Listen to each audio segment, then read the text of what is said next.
Hey there, I'm Rachel, and I'm so glad you've joined me today. Before we get going, I wanted to tell you a little bit about my prayer journal, the Praying the Promises of God prayer journal. It's a 52-week guided journal. And the honest reason it exists is because I kept hearing the same thing from women over and over again for many years. They'd tell me they didn't know what to pray, or they'd say their prayers felt like they were bouncing off the ceiling. And sometimes they said they were stuck. And I know that ache because I've been there. And what has always pulled me out of it is anchoring my prayers in something that God has actually said, his promises, not I wish he would say, but what he has promised. And that's what this prayer journal does. It walks you through 52 of God's promises with space to write your own prayers right there next to his word. And you can get your copy at promisesprayerjournal.com.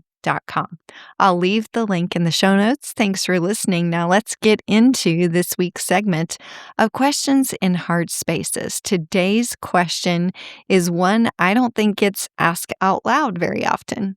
But when I read it, I knew we had to talk about it. And here it is. How do I stop comparing my prayer life to everyone else's? And I want to be honest with you, I had to sit with that one for a minute because we talk about comparison often. You hear it comparing our houses, our kids, our bodies, our marriages, and that conversation is on social media everywhere. But comparing your prayer life, nobody really says that one out loud. And yet, I think almost every person I know has felt it in some way. And I want to tell you what it feels like to make sure that we all know what we're talking about so that we understand it. It's like sitting in a prayer circle and listening to someone else 2 chairs over. And while they're praying, instead of praying along with her, you're thinking, I would have never thought to say it that way. Or her prayers sound so, I don't know, deep. Mine sound like a grocery list. Or it sounds like I'm reading a testimony somewhere about how God moved a mountain. And then you look at your own prayer journal or your own life and you wonder if God is even paying attention to what you have to say. And so, wishing your prayer requests were different, or wishing you were praying about different problems, or a different situation, a house, a baby, a different diagnosis. Instead, you're praying about the kid who won't come home or the discouragement. And sometimes prayer requests just don't compare. I used to think that, well, at least I'm not being prideful, or at least I'm recognizing that someone else is further along than I am in their prayer life. But that's not humility. That's just comparison wearing a really convincing costume. And so if you think about comparison in your prayer life, the sneakiest version there is when you're doing it at first, you just feel small. You feel like your prayers don't matter. You feel like maybe if you could just pray more like somebody else, God would lean in a little closer to you. And I want you to know that God is not grading your prayers against yours or hers. He's not in heaven saying which woman has prayed the best prayer this morning. He is not more moved by elegant words or eloquent words. And I just wonder if we understand how God really works.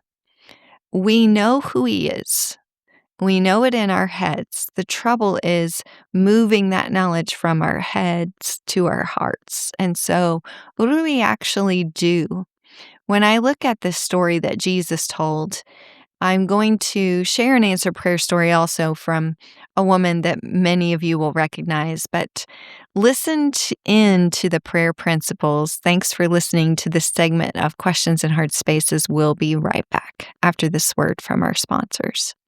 And thank you for tuning into this word from our sponsors. And now for this week's segment of Pray More, Worry Less Encouragement. Today's principle is God is not grading your prayer life. He's listening for honest prayers. Jesus told a story in Luke 18 that I've read so many times. But I saw it differently when I started thinking about that whole prayer life comparison thing. Listen to how it opens in Luke 18:9. To some who were confident of their own righteousness and looked down on everyone else, Jesus told this parable. Two men went up to the temple to pray, one a Pharisee and the other a tax collector. Well, stop right there. Two people, same temple, same God at the same time, and they're praying almost next to each other. And Jesus is telling us about this. It's one of those prayers that he explains. And here's what the first guy prays, verse 11. The Pharisee stood by himself and prayed, God, I thank you that I am not like other people, robbers, evildoers, adulterers, or even like this tax collector. I fast twice a week and I give a tenth of all I get. Do you see what just happened? The Pharisee's praying, and somewhere in the middle of his prayer, his eyes are glancing sideways. He's looking up at God, and he stops looking up at God and he starts looking at other people. And his prayers stop being prayers, they start becoming a performance. And if you look at the words he's using, he's not even really talking to God. He's talking about other people. Look how much better I am than him. Look how much I do more than he does. Look at how much more I give. That is comparison dressed up in religious language. And it's happening inside of a prayer in this situation. But if you look at the other guy, verse 13, but the tax collector stood at a distance. He would not even look up to heaven, but beat his breast and said, God, have mercy on me, a sinner. That's it. There was no mention of anybody else in the room. He's not paying attention to anyone else. He's not standing over there thinking about, well, at least I'm not that guy. He doesn't care what anyone else is doing. He doesn't care what the Pharisees doing. He's too desperate to care. He just needs God. And Jesus says in verse 14, I tell you that this man, rather than the other, went home justified before God. This man, rather than the other, God heard the 9-word prayer. He did not hear the impressive one. The Pharisee had way more words than 9. He had way more discipline. He had way more credentials. His prayer was longer. It was prettier and more articulate. But if you had been in that temple and you'd listened to both of those prayers, I am telling you, you would have walked out thinking that the Pharisee was the one doing it right. But God wasn't listening to the Pharisee. He was listening for the honesty. That's the whole thing. That's what I wanted you to walk away with today. When you're in that prayer group or you're wishing that your prayers sounded more like someone else's, you're looking sideways. And the second you look sideways, you're not praying anymore. You're performing or looking for an answer from anywhere other than God. If you're looking sideways today, can I just ask you to stop? God isn't comparing your prayer to hers. He's listening for your heart. That is what he's listening for. I want you to remember that the prayer God heard that day in the temple wasn't even a happy prayer. It was 9 desperate words from a man at the end of himself. And that's the one that went home justified. So maybe this week, if you catch yourself trying to measure your prayer life against someone else's or even a previous life, do what the tax collector did.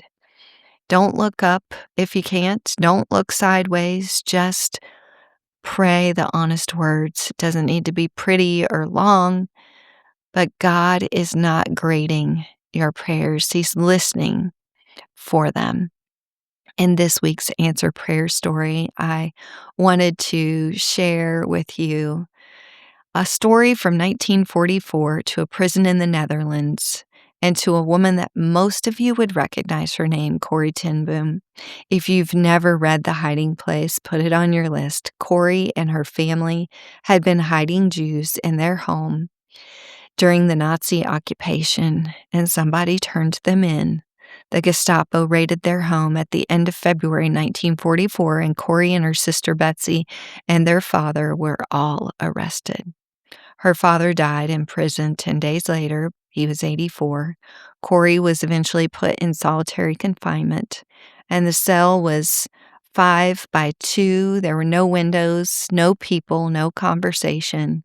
The guards weren't even allowed to speak to her, just her and the walls and how many ever days were piling up around her. And if you've read her account, you know she didn't pray polished prayers in that cell. She wasn't writing poetry. She wasn't crafting anything elegant or crafting Bible studies. She was just surviving. She was cold and sick and her fingers hurt, and she was alone in a way that many of us will never understand. And from the depths of it, Corrie cried out to God with a prayer that was barely a prayer at all. She said, God, I can't be alone anymore. That was the whole prayer. No scripture references, just a desperate woman in a prison cell saying what was true. And here's what happened next. Shortly after she prayed that prayer, a tiny ant came into her cell. And I know that sounds weird. Like, out of all of the things that God could have done, he sent an ant. But think about it. Corrie had asked for one thing. She said, I can't be alone anymore. And God, who is not a God of coincidences, sent her a living, breathing, moving creature to share her cell. Something that was alive in a place where everything else was dead. She watched that ant come and go. She started saving a few crumbs from her prison bread to share with it. And she said that ant brought her joy. Corrie ten Boom, sitting in a Nazi prison cell, prayed a 6-word prayer, and God answered her with an ant. And that ant brought her more comfort than I think any of us can even possibly wrap our heads around. And I wanted you to hear that story today, because if we are comparing prayer lives, Corrie's prayer that day was not impressive. It was not long. It was not theologically rich. If she'd been in our prayer group and she'd prayed that out loud, some of us would have thought, wow, that's a sad little prayer. I hope somebody answers that. But God heard her prayer and he answered it. And that answer became part of one of the most powerful prayer testimonies of the 20th century. So the next time you feel like your prayers are too small or too desperate or too broken or whatever it is, I want you to remember that ant, because God's not looking for impressive prayers.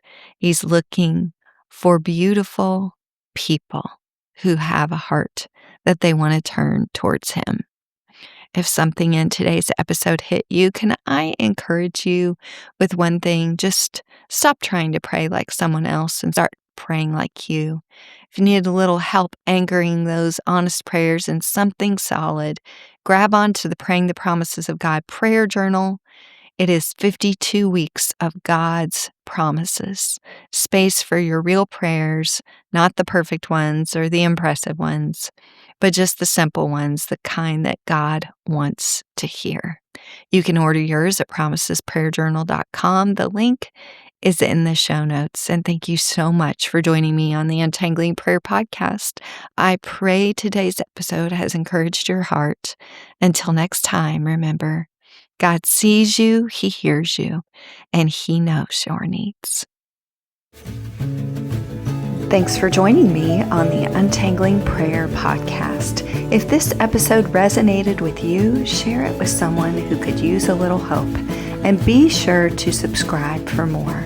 Until next time, keep seeking, keep trusting, and keep praying.